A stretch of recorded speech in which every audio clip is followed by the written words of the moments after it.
Life stories. Fired for being kind, then hired as the boss. The ultimate payback. It was a quiet Thursday morning when Chloe walked back into the diner. The day before, she'd been fired for something that, in her eyes, should have been rewarded, treating a customer with respect. But today was different. Chloe wasn't just the waitress anymore. Today, she was the one calling the shots. Chloe had never been one to make a fuss. She didn't stir up drama or push back against the way things were done. She believed in doing her job to the best of her ability, staying out of trouble, and showing kindness to the people she served. Her motto was simple: work hard, respect others, and keep your head down when things got tough. It was how she was raised. Her mother had always taught her that doing the right thing might not always feel great in the moment, but it would always be worth it in the long run. And boy, was Chloe about to learn that lesson the hard way. For almost 2 years, Vera's Diner had been her home away from home. It wasn't anything glamorous, just a small, unassuming spot on the outskirts of Cedar Hills, tucked between a gas station and a small convenience store. It was the type of place where regulars were treated like family, where truck drivers stopped to get their morning coffee, and where families came for pancakes on the weekends. The job was straightforward: long hours, minimal pay, and customers who often barely glanced at you when ordering. The management was indifferent at best, and the team she worked with often acted like kindness was a weakness. But Chloe stuck with it. She had bills to pay, and her rent was already pushing it for a tiny one-bedroom apartment. Then there was her younger brother, Noah, who was in his first year of college. Chloe didn't tell him, but she helped cover his textbooks and groceries when their mom couldn't. It was the least she could do, and it meant taking on double shifts and putting up with rude customers. She had seen enough in her time at Vera's to make her stomach turn. There was Carly, the senior waitress, who ignored some customers while chatting and laughing with others. Then there was Max, a newer server, who outright refused to take certain tables. It wasn't just about who had money, it was about who was worth their time. Well-dressed businessmen got a smile and extra service. Someone in a dirty work uniform? Good luck getting a second glance. Chloe hated it, but calling it out wasn't an option. She had learned that the hard way a few months back when she'd casually pointed out that a table had been waiting too long while Carly was busy scrolling through her phone.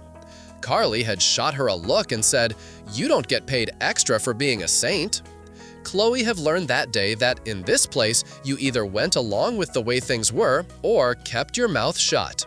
Chloe chose silence until that night. The dinner rush had come and gone, leaving only a few stragglers. It was a slow Wednesday evening, the kind Chloe didn't mind.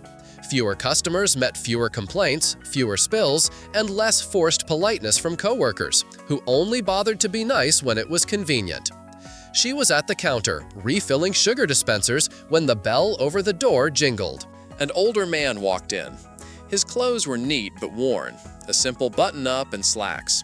He carried himself with quiet confidence, but there was something in the way he scanned the room before stepping inside, like he already knew how things worked here. Chloe had seen it before. It was the hesitation of someone who knew they were about to be judged before even ordering. Sure enough, the response was immediate. Carly, leaning against the counter, didn't even look up from her phone. Max, who'd been chatting with another server by the drink station, glanced at the man for a second before going right back to his conversation. No hello, no welcome to Vera's, just silence. Chloe felt the weight of it settle in the room, thick and uncomfortable. This wasn't an accident. Her coworkers had made a choice. For a moment, she considered keeping her head down and staying out of it. But then she looked back at the man. He was still standing there, waiting for them to prove him wrong. So Chloe made a choice too. She wiped her hands on a napkin, grabbed a menu, and walked straight over to him. "Good evening, sir," she said, her voice warm but casual. "Just you tonight?" The man met her eyes, and something softened in his expression. "Yes, ma'am," he replied, his voice steady. Chloe smiled and gestured to an open booth near the window. "Follow me. Is a booth okay?" "Perfectly fine," he said, settling in. Chloe handed him a menu and pulled a pen from behind her ear. "Can I start you off with something to drink?" "Coffee," he said. "Black." "Coming right up," Chloe said, moving quickly to pour a fresh cup herself. She could feel Carly's eyes on her, and Max's too, but she didn't turn around. She set the coffee down in front of him. He glanced around the diner before looking back at her. "You the only one working tonight?" he asked, his voice low enough that only she could hear. Chloe flicked a glance at the others. Carly was whispering something to Max now, both of them trying to hide their smirks. "Feels like it sometimes," Chloe said, offering a half smile. The man chuckled. He flipped open the menu and started scanning the options. "What's good here?" he asked, raising an eyebrow. Chloe tilted her head, thinking. "Depends on what you're in the mood for. If you want something filling, the meatloaf's a solid choice. But if you want my personal favorite, the grilled chicken's great." He raised an eyebrow. "Grilled chicken?" She nodded. "Trust me, you won't regret it." He smiled, small but genuine. "All right, grilled chicken it is." "Great choice," Chloe said, jotting it down. As she walked back to the kitchen, she could feel the shift in the air. It wasn't obvious, but it was there. Carly's narrowed eyes, Max's constant glances toward the booth, like he was waiting for her to mess up. Even Pete, the manager, had poked his head out of the office, scanning the room before retreating again. Chloe had the sinking feeling she had just put a target on her back, but she didn't know how bad it would be until the next day. Megan wasn't the type to stir up trouble. She had never been one to create waves or pick fights. Raised with simple values, work hard, respect others, and keep your head down when things get messy, she believed in doing her job with honesty and treating people with kindness. But sometimes doing the right thing comes with consequences, and she was about to learn that the hard way. For nearly 3 years, Starlight Diner had been her second home. It wasn't glamorous, just a small local eatery on the west side of Denver, tucked between a rundown convenience store and an old pawn shop. The kind of place where weary commuters grabbed their morning coffee, where families gathered for weekend brunch, and where regulars would joke with the waitstaff like they were old friends. The job had its flaws, long shifts, low wages, and management that barely seemed to care, but Megan stuck with it. She had bills to pay, and with her apartment rent creeping higher each month, there was little room for error. Her younger sister, Riley, was in her sophomore year of college. Megan had quietly helped out when Riley needed textbooks or groceries. She didn't tell her sister, it wasn't necessary. A little extra cash here and there was all it took, and it made Megan feel like she could contribute more, especially when their parents weren't able to. That was why she took on the extra shifts, why she kept her mouth shut when customers were rude or impatient, and why she put up with her coworkers' indifferent behavior. There were things about Starlight Diner that Megan found hard to ignore. Like the way Sarah, the head waitress, treated certain customers like they didn't matter, while lavishing attention on others, depending on who they were or how much money they looked like they had. She had seen Jason, the newest server, ignore entire sections of the dining room, simply because he didn't want to deal with the less than pleasant patrons. The place had an energy that shifted based on who walked through the door. Some customers were treated with a smile and polite conversation, while others, usually the ones who looked like they couldn't afford much, received only the bare minimum in service. Megan hated it, but calling it out wasn't an option, not if she wanted to keep her job. She had learned that the hard way a few months ago, when she casually pointed out that a table had been waiting too long for their check while Sarah stood gossiping in the corner. Sarah's response had been icy. "You don't get paid extra for being a saint, Megan." That was when Megan realized this was how things were. Either you went along with it or kept quiet. So she kept quiet. That was until one particular Wednesday evening when everything changed. The dinner rush had come and gone, and now it was just a slow night, a Wednesday evening to be exact, and the kind of shift Megan didn't mind. Fewer customers meant fewer complaints and fewer awkward, forced smiles from her coworkers. She was busy refilling the sugar containers behind the counter when the bell above the door jingled.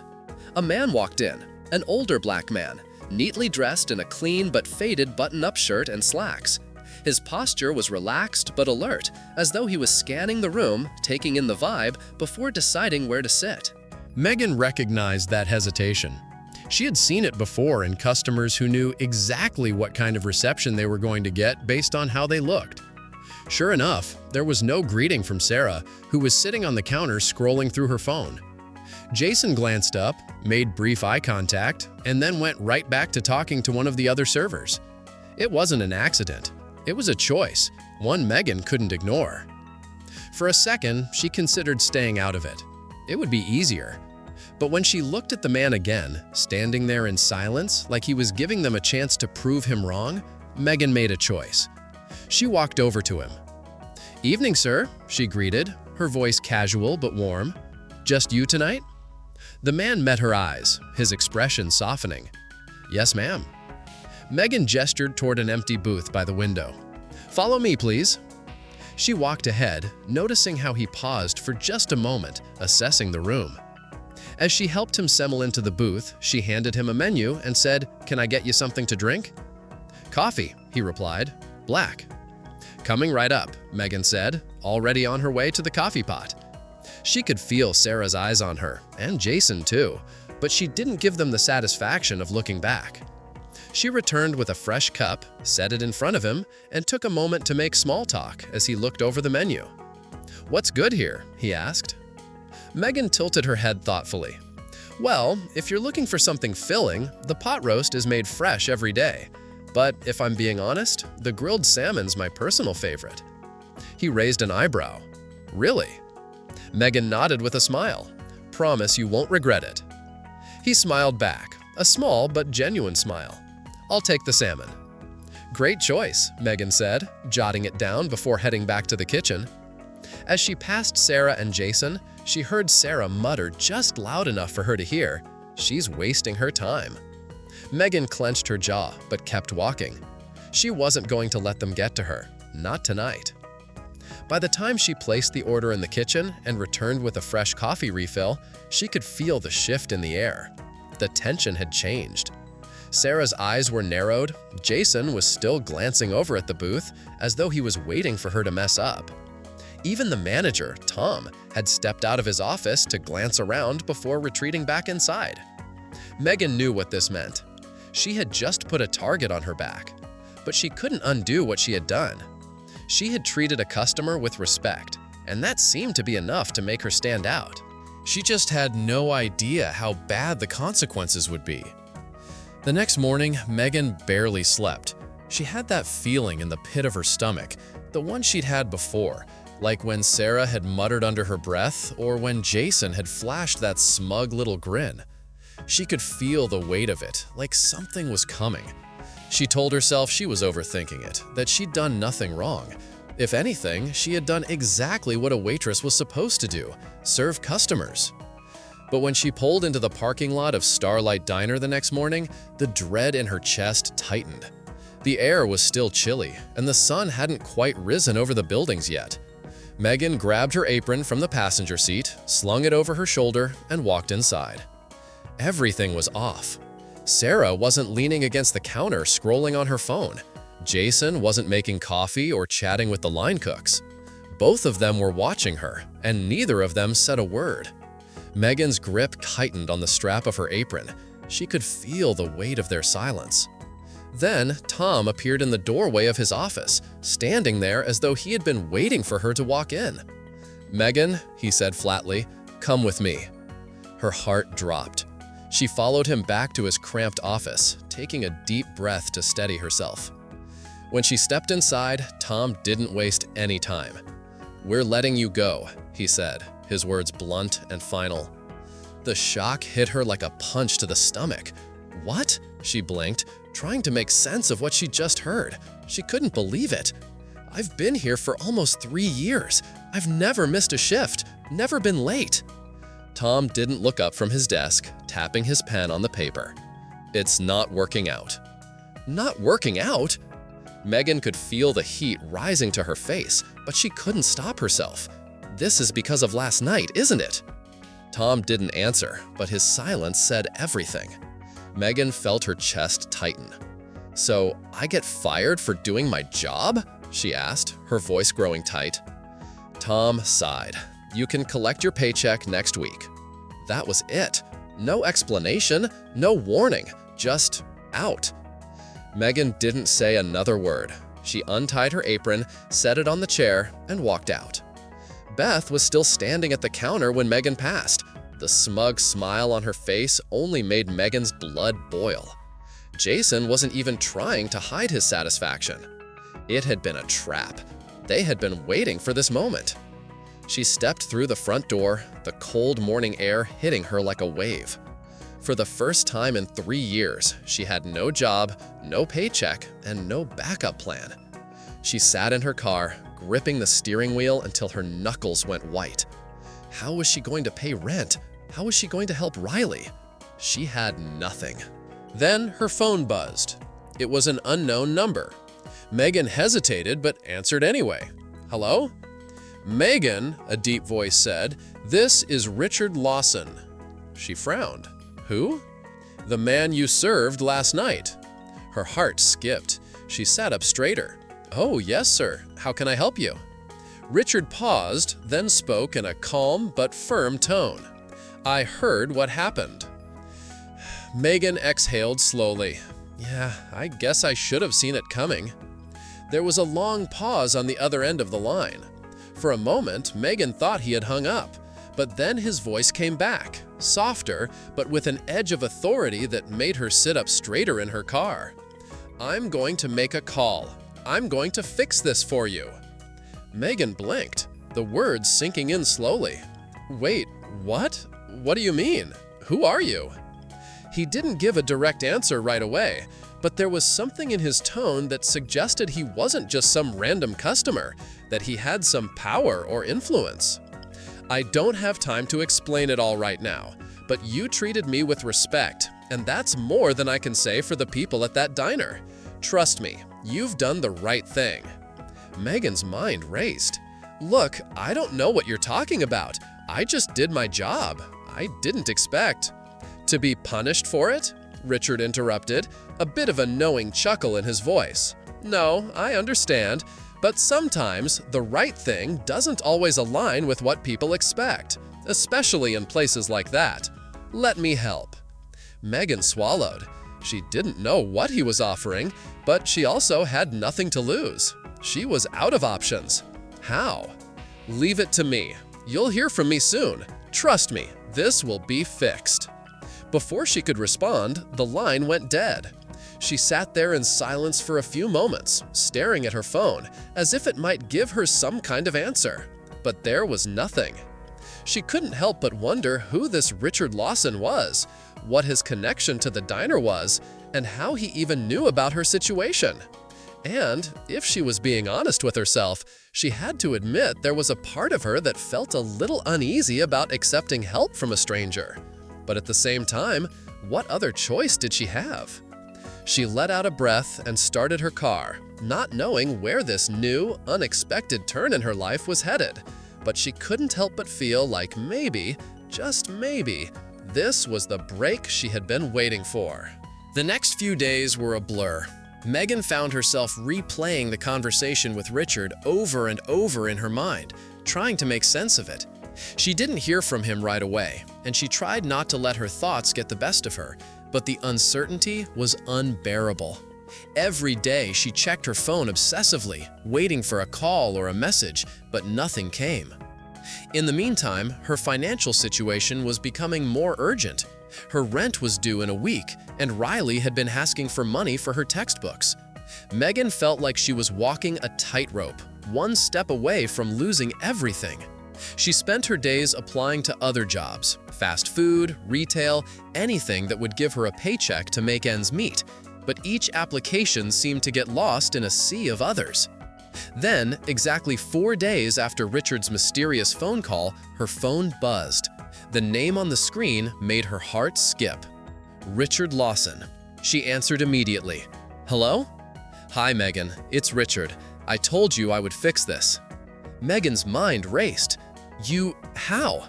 "I'm pulling some strings," he said, his tone casual, as if he had all the time in the world. "I have a friend who owns a much better establishment, much more reputable. It's a high-end restaurant, but they're in need of someone like you. someone who has character, who knows what it means to serve. They need people who aren't afraid of real work. Megan blinked. Wait, are you saying you've already lined up a job for me? Richard's voice remained steady. Yes, exactly. I think you'll fit in well there. But it's a big step up from the diner. It'll come with some challenges, but I believe in your abilities. You'll need to make a good impression, but I'm confident you can do that. Her heart skipped. But what's the catch? Why are you helping me? He hesitated for a second, but when he spoke again, his voice was honest. I don't like seeing good people get pushed around. You deserved better than that diner. I've been in your shoes, believe me, and I owe someone a favor, so consider it repaying that debt. Megan was stunned. I don't know what to say. I don't understand. Richard chuckled lightly. You don't have to say anything yet. Just show up for the interview, and I'll take care of the rest. You'll get the job. I guarantee it. Her mind was spinning. I don't even know what to wear for something like that. I've never worked at a high-end restaurant before.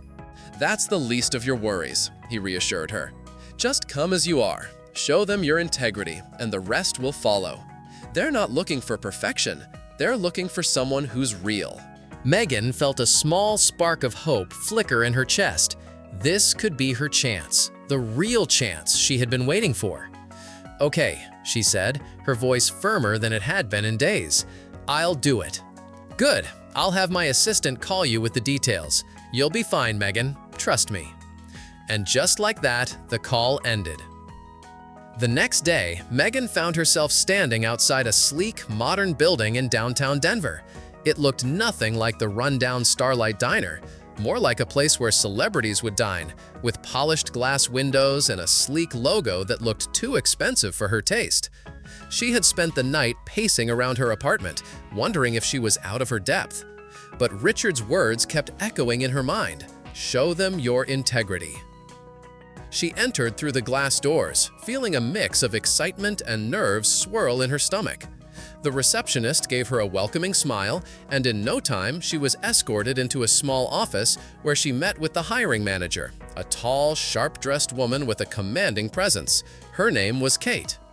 Kate didn't waste time with pleasantries. She got straight to the point. I've heard a lot of good things about you, Megan, she said, leaning back in her chair. Richard has spoken very highly of your work ethic, but I need to know something. What makes you think you're ready for a place like this?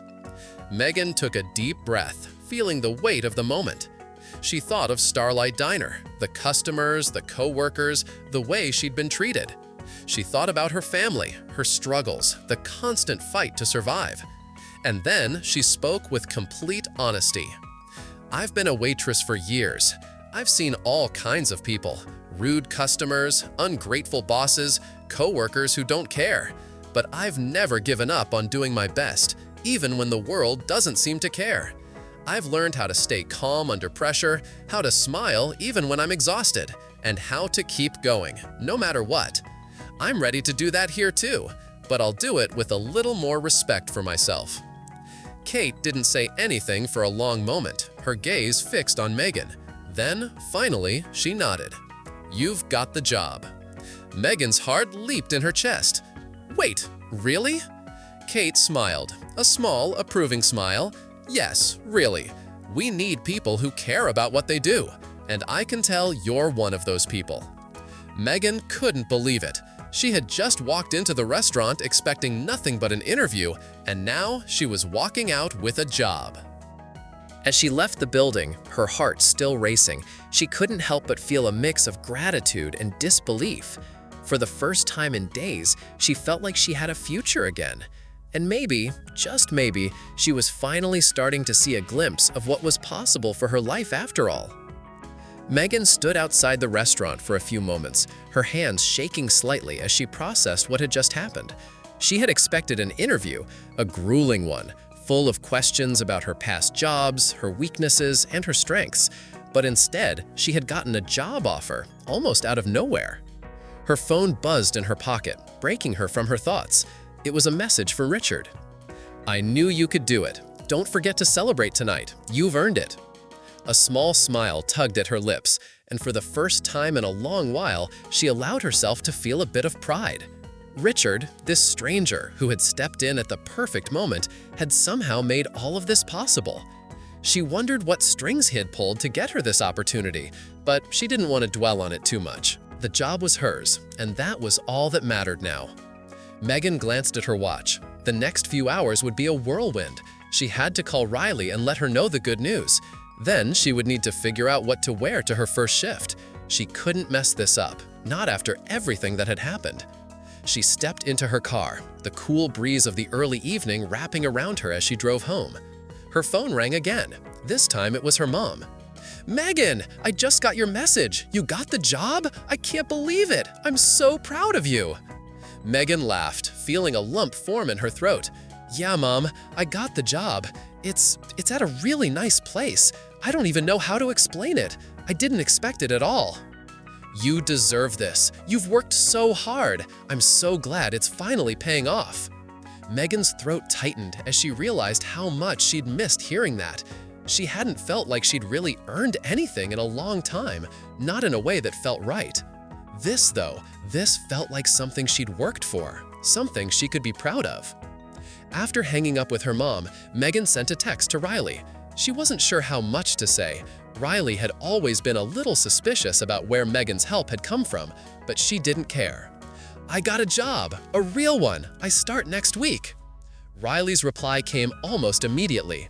"No way! That's amazing, Meg! I'm so proud of you. You deserve it. We need to celebrate." Megan grinned. The celebration, she realized, was long overdue. Maybe it wasn't just about the job. Maybe it was about all the little victories along the way. The fact that she hadn't given up. The fact that she hadn't let the disappointment and the stress break her. The next few days passed in a blur. Megan found herself making quick trips to the mall to buy a new outfit for work, something a little more polished than what she was used to, but not too fancy. She was still Megan, after all. She didn't need to become someone else. She just needed to show up and give it her best. She met with Kate again to finalize the details, her training schedule, the expectations, and a rundown of the restaurant's atmosphere. Megan was a little overwhelmed but focused. She was ready to step into this new world, whatever it held. On her first day, Megan's nerves were all over the place. She woke up early, checked her reflection in the mirror a few dozen times, then grabbed a coffee as if that might calm her jittery nerves. She had no idea what to expect, but she knew she couldn't let her fear get the best of her. The moment she stepped through the restaurant's polished glass doors, she felt the difference. It wasn't just the fine decor or the suits and dresses everyone was wearing. It was the energy. It was professional. It was serious. But it wasn't cold. The staff moved with purpose, but they did so with an ease that Megan was determined to learn. Kate had warned her about the pace. "We don't do things slowly here. Customers expect efficiency, yes, but they also expect a certain level of attentiveness. You've got to be quick, but you've got to make them feel like you're taking your time with them." Megan nodded as she followed Kate through the restaurant, learning the layout, understanding the different sections, and meeting the team who would be her new coworkers. She had never been in a place quite like this before. Everything from the food to the ambiance was top tier, but it felt like a place she could belong. She had always prided herself on her ability to learn on the job, and this was no different. That first shift went by in a whirlwind. At times, she felt like she was in over her head, getting drink orders mixed up, trying to keep up with the orders that kept coming in, and adjusting to the high expectations. But what surprised her the most was how quickly the regulars took to her. They could sense she wasn't just another person going through the motions, she was present. She gave them her attention, she made them laugh, and by the end of the night, even the toughest customers were complimenting her on her service. As the last table left for the night, Kate walked up to her, giving her an approving smile. "You did great today, Megan. I've got a good feeling about you." Megan's heart swelled. "Thanks. I know I've got a lot to learn, but I'm ready." Kate gave her a sly grin. "Well, it's only your first day, But trust me, you'll fit in just fine. You've got the right attitude. That night, as Megan walked to her car, the weight of everything she'd done, the changes, the sacrifices, the people who had helped her, settled in. She hadn't just landed a job, she'd found a way to believe in herself again.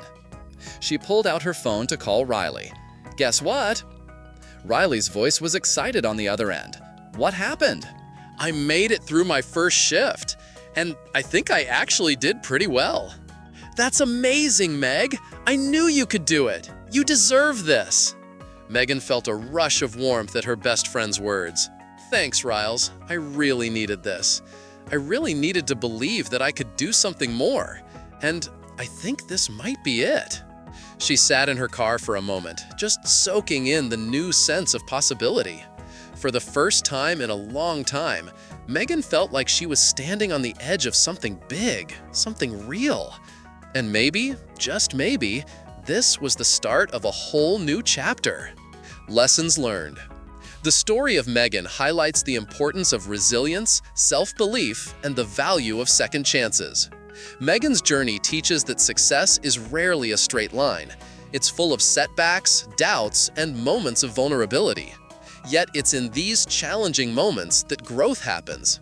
Megan didn't let her past disappointments define her future. She showed up, kept learning, and, most importantly, trusted that she had the capacity to evolve. The support she received from Richard, Kate, and Riley reminds us that while self-reliance is crucial, we all need people who believe in us when we can't see our own potential. Furthermore, Megan's story proves that real success isn't just about landing a job. It's about finding your place, feeling valued, and rediscovering your confidence. The key takeaway here is that life often gives us opportunities when we least expect them. But to seize them, we need to be willing to take risks, step out of our comfort zones, and embrace the unknown with an open heart. No matter where we start, what matters most is how we continue to move forward. If you found this video helpful or thought-provoking, don't forget to give it a thumbs up. It really helps more people discover our content. And if you haven't already, hit that subscribe button and turn on notifications so you never miss the latest updates from our channel. Thanks for watching. We will see you in the next videos.